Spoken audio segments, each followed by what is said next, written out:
A vida pode ser mais leve. Que alegria para mim novamente estar aqui com você. Vamos falar de Natal? Bom, eu não sei quando você está vendo esse vídeo, mas esse vídeo está sendo gravado no mês de junho de 2022. E aí você fala assim, mas Hugo, Natal, no meio do ano? Pois é. Você sabia que existe uma teoria que eu particularmente acredito muito, que Jesus se aproxima do planeta Terra no período do Natal. E não precisa ser muito, digamos assim, sensível para poder perceber que na época do Natal o clima fica melhor, né? As pessoas ficam mais humanas, mais sensíveis, mais toleráveis, tolerantes, mais, digamos assim, tranquilas. Claro que essa regra não se aplica a todo mundo, mas a maioria das pessoas no período do Natal procura ser uma pessoa melhor, porque o Natal ele encanta, ele inspira, ele harmoniza, ele tranquiliza, ele envolve. Mas aí que está a nossa grande reflexão de hoje. Por que não o Natal o ano todo? Por que aquele clima de paz, de fraternidade, nós não cultivamos todos os dias da nossa vida? A teoria é muito interessante para que a gente possa fazer um ensaio daquilo que nós queremos, mas a verdade se aplica no dia a dia. Nas conversas, nas relações, já falamos aqui também das nossas relações com a nossa família, sabemos e vale a pena sempre relembrar que o nosso grande, maior e primeiro desafio é realmente o ambiente familiar, onde nós temos que tolerar e ser tolerados, onde nós temos que ter paciência e também pedir paciência. Ou melhor, nós temos que ser pacientes e também pedirmos paciência. Pois é, esse desafio é o nosso primeiro e grande desafio, mas não apenas na nossa casa, no nosso trabalho, na rua, no trânsito, na academia, na aula de dança, não sei o que você efetivamente faz no dia a dia, mas nós sabemos que os desafios são grandes das relações. E a convivência intrapessoal, aquela convivência você com você mesmo. Tentar se permitir, se amar, se cuidar, se preservar, se respeitar. Respeitando as nossas vontades, dizendo sim quando é para dizer sim, dizendo não quando é para dizer não. Não o contrário, né? Às vezes a gente troca. Às vezes a gente diz sim quando quer dizer não, e às vezes a gente diz não quando quer dizer sim. E há uma agressão, muitas vezes, internas por conta disso. Mas aí fica aí a nossa grande reflexão e o tema desse nosso bate-papo de hoje. Mas e aí? E o Natal? Tem uma frase do querido Eliezer Seton, que é um poeta alagoano, de uma música maravilhosa dele, que ele encerra a música dizendo que o Natal, se verdadeiro, há de ser o ano inteiro. Paz na terra aos bons de coração. O Natal, se verdadeiro, de fato, há de ser o ano todo. E aí é que está essa reflexão que hoje estamos aqui batendo esse papo. Vamos trazer o Natal para os nossos dias, para todos os dias do ano. Vamos trazer aquela sensação de acolhimento, de paz, de tolerância, todos os dias. E aí você me fala assim, mas Hugo, é difícil pra caramba, eu tô com um problema lá no meu trabalho, eu tô com um problema com meu filho, com o marido, com a esposa, seja lá quem for. Eu entendo, concordo e respeito.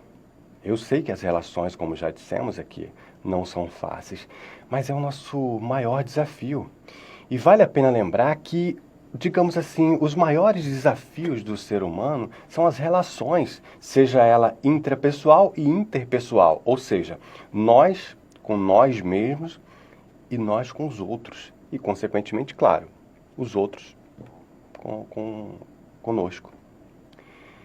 A partir do momento que a gente começa a entender essa logística, olhar a vida de uma forma muito mais transcendental, a gente começa a perceber de que todos nós temos, de um lado, a oportunidade de melhorar e colaborar com a melhora, seja de uma pessoa, de um grupo ou de uma situação.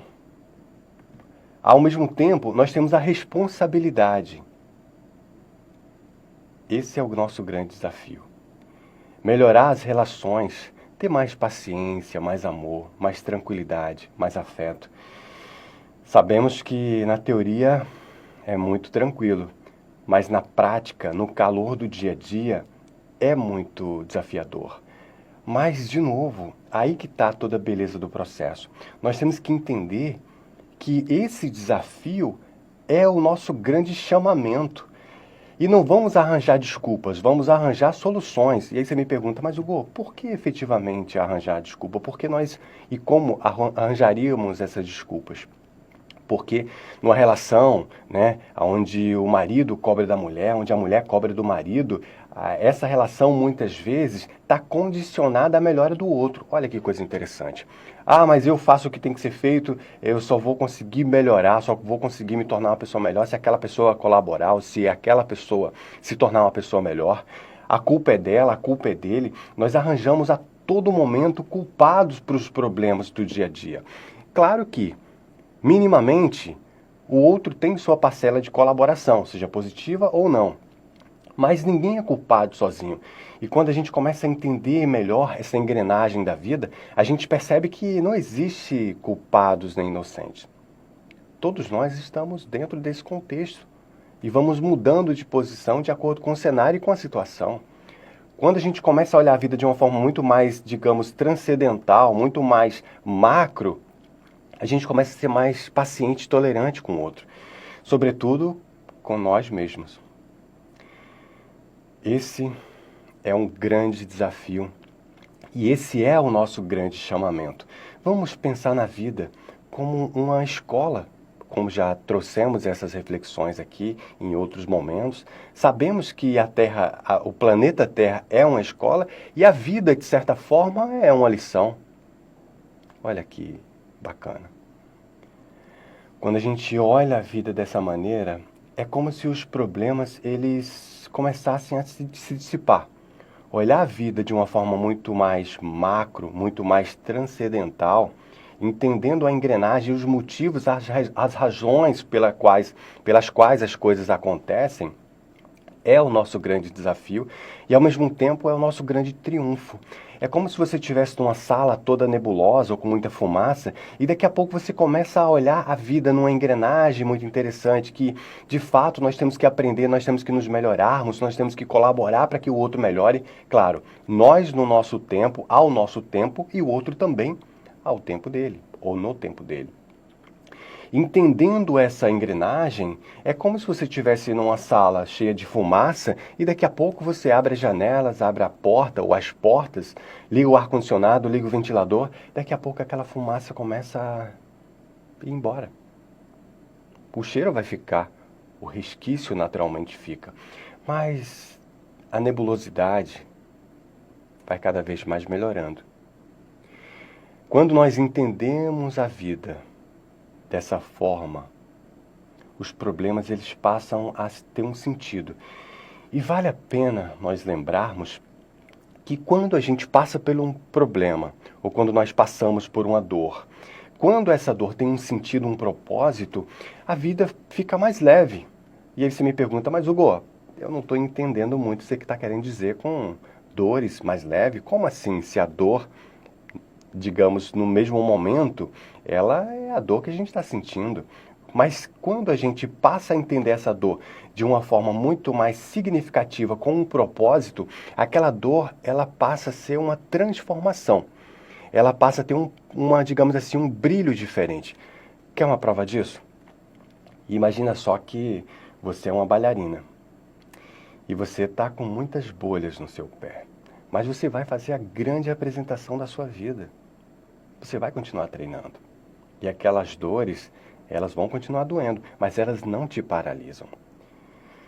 E a dor de uma mãe que vai ter seu filho, ou que está passando pelo momento de parto desagradável, dores, incômodo, situação, digamos assim, muito delicada, né, naquele momento ali, mas aquela dor vai dar passagem ao grande ou a um dos grandes amores da sua vida. E daqui a pouco ela escuta o choro do seu bebê. E a vida passa a ter muito mais cor. Mesmo naquele momento de dor extrema, ela consegue sorrir. Percebe que quando a gente entende e coloca muito mais amor, que por sinal é outro ingrediente fundamental para que a gente possa entender a vida de uma forma muito mais plena, muito mais clara, luminosa, reluzente. Então, quando a gente começa a entender isso, aquelas dores que seriam muito pontuais e vazias e muitas vezes daria até, digamos, motivo para reclamação, para queixas ou lamentos. Mas a partir do momento que você ressignifica as suas dores, aquele filho que tanto te dá trabalho, quem sabe muito em breve ele vai ser o seu orgulho. Talvez valha a pena conversar com um profissional para te ajudar a lidar com aquela determinada situação, ou com aquele neto, ou com aquele marido que tanto te dá dor de cabeça, ou com aquela esposa tão impaciente, crítica, ou com aquele pai que já não tem mais paciência, ou às vezes o contrário, quando nós já não temos mais paciência com os nossos pais.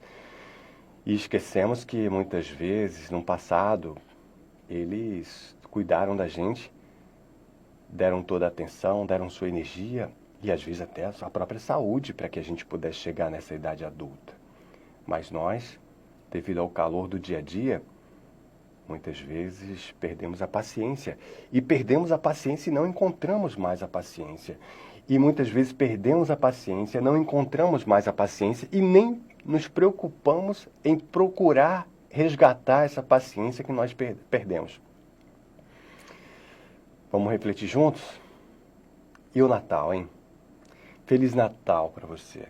Eu, como já disse lá no início desse bate-papo, eu não sei em que momento você está vendo esse vídeo. Quem sabe você está vendo esse vídeo justamente no período do Natal. Passaram aí esses meses, né? E você está vendo o Natal, então calhou direitinho. Mas, se você está vendo esse vídeo justamente no meio do ano, eu quero dizer que o Natal pode ser, não apenas em dezembro, mas todos os dias. O Natal, ele acontece, sobretudo, no nosso coração, no nosso mundo mental, na nossa postura, no nosso comportamento. As palavras inspiram, mas os exemplos, você já sabe, os exemplos arrastam. Eu sei que é desafiador para todos nós. É desafiador, naturalmente. Todos nós estamos atravessando os nossos barcos, vivendo os nossos desafios, enfrentando os nossos monstros. E na maioria das vezes, esses monstros, eles são intrapessoal. São monstros que nós nos deparamos todos os dias quando olhamos no espelho, com a nossa procrastinação, com as nossas faltas, com as nossas dívidas, dívidas com a nossa própria consciência, com as nossas fraquezas. Mas a partir do momento que a gente decide verdadeiramente sermos pessoas melhores, quando nós decidimos verdadeiramente sermos pessoas melhores, nós damos o primeiro grande passo. É claro que esse primeiro grande passo não significa caminhar a caminhada toda. Claro que não. O primeiro grande passo é o início de uma jornada de altos e baixos, de noites e de dias, de sol e de chuva. Mas a partir do momento que nós vamos caminhando, nós vamos percebendo a beleza do processo, a beleza do percurso. E o Natal passa a ser verdadeiro, não apenas em dezembro, mas o ano inteiro. E essa vontade nos serve como luz que ilumina o nosso caminho para as pessoas que nós ajudamos, para as situações que nós começamos a perceber de uma outra maneira. Os problemas passam a ter um novo sentido, os desafios passam a ter cor. Aquilo que antes eu reclamava, eu entendo que é um processo colocando mais amor nas nossas relações. Nós só vamos conseguir aprender e a ensinar se nós colocarmos amor. É provado cientificamente que aqueles professores que ensinam com muito mais amor, com muito mais afeto, e aqueles alunos que percebem essa sensação, essa energia de amor, eles aprendem muito mais. Os alunos aprendem muito mais e os professores se tornam muito mais felizes. Lembrando que a todo momento nessa vida, nesse teatro maravilhoso da existência, nós vamos, digamos assim, mudando de lado. Em momentos nós somos professores, em momentos nós somos alunos. Isso indifere da sua formação, do seu grau de instrução. Isso indifere, por exemplo, da sua idade, se você tem 30, 80, 70, 15 anos. A todo momento nós estamos sempre aprendendo e ensinando. Em momentos diferentes e tem momentos que até isso se confunde. Nós aprendemos e ensinamos no mesmo instante. Mas caminhando aqui para o encerramento desse nosso bate-papo, e o Natal, hein? Vamos cultivar essa beleza, essa harmonia, essa psicosfera maravilhosa do Natal todos os dias? Eu acho que é interessante. Jesus se aproxima do planeta Terra na noite de Natal. Mas ele pode se aproximar todos os dias no nosso coração. E quando isso acontece, nós entramos numa sintonia. Sabe quando você sintoniza uma rádio ou um canal de televisão e você consome aquele conteúdo que tanto te inspira, te agrada ou te anima, seja lá o que for? Então, por que não sintonizar essa frequência mentalmente no nosso Mestre Maior Jesus, para que a gente possa sentir essa vibração ou essas vibrações de paz, de amor, de fraternidade, de alegria, de união, de transformação e aplicar isso no nosso dia a dia, mesmo com um cenário diferente do que a gente gostaria. Mesmo quando as nossas relações familiares já estejam tão desgastadas. Esse é o nosso grande papel. Eu já falei para você e repito, temos consciência que não é fácil para ninguém. Mas é justamente esse desafio que nos faz ter a glória de triunfar num campo de batalha psíquico, social, seja ele qual for, tendo um adversário muito, digamos assim, voraz, que são as nossas fraquezas, os nossos medos, as nossas raivas, as nossas desmotivações. Quais são as desmotivações? É quando nós desconhecemos ou ignoramos os motivos que nos levam à ação. Mas vamos olhar para o céu, vamos encher o nosso coração de ânimo, de amor, na certeza de que transformar os ambientes, sobretudo intrapessoal e interpessoal, em lugares melhores para se viver, para se conviver, é o nosso primeiro e grande desafio, sobretudo no ambiente familiar, e ao mesmo tempo é o nosso papel. Pense nisso. Que o Natal, se verdadeiro, seja o ano todo. Que o Divino Criador nos possibilite a paz na Terra, nos possibilite a harmonia. E lembrando, meus amados amigos e irmãos, que o Divino Criador age nas criaturas através das criaturas. Existe uma hierarquia universal. Deus não vem pessoalmente socorrer, nem você, nem eu. Não temos esse relato, né, de que Deus veio e colocou alguém fisicamente nos braços. Não. Temos uma hierarquia. Jesus desceu à Terra e trouxe todo o ensinamento. E ele tinha os seus discípulos, que eram, de certa forma, os seus parceiros do dia a dia, que propagaram todo o seu conhecimento, todo o seu legado. E existem os discípulos dos discípulos. E por que não? Nós, você e eu, nós podemos e devemos ser mensageiros da paz, da esperança, do amor, do afeto, da harmonia. Não de uma forma ilusória, como os super-homens e super-mulheres de Hollywood, mas de uma forma muito real, fazendo a boa ação aonde mais é desafiador, como dissemos, que é o nosso ambiente familiar e nos ambientes que nós participamos, seja no nosso trabalho, nossa academia ou nossos grupos sociais. Sobretudo, no nosso mundo mental. Fica aqui essa sugestão para você, para que a gente possa caminhar juntos, para que a gente possa trazer essa melhoria de vida, esse horizonte. Lembrando que a perfeição é um horizonte. Ela não existe para mim e para você nesse plano que nós estamos. A perfeição é um horizonte que cada vez mais nós vamos caminhando e vamos encontrando novos horizontes. E vamos melhorando, um pouquinho que seja. Fica aqui esse convite para você, para mim, para que a gente possa juntos fazermos a nossa parte aonde nós estejamos. Eu desejo a você paz e bem, paz e luz, paz, muita paz. E o Natal se verdadeiro, de fato, há de ser o ano todo. Um beijo grande e a gente vai se encontrar muito em breve. Valeu. Tchau.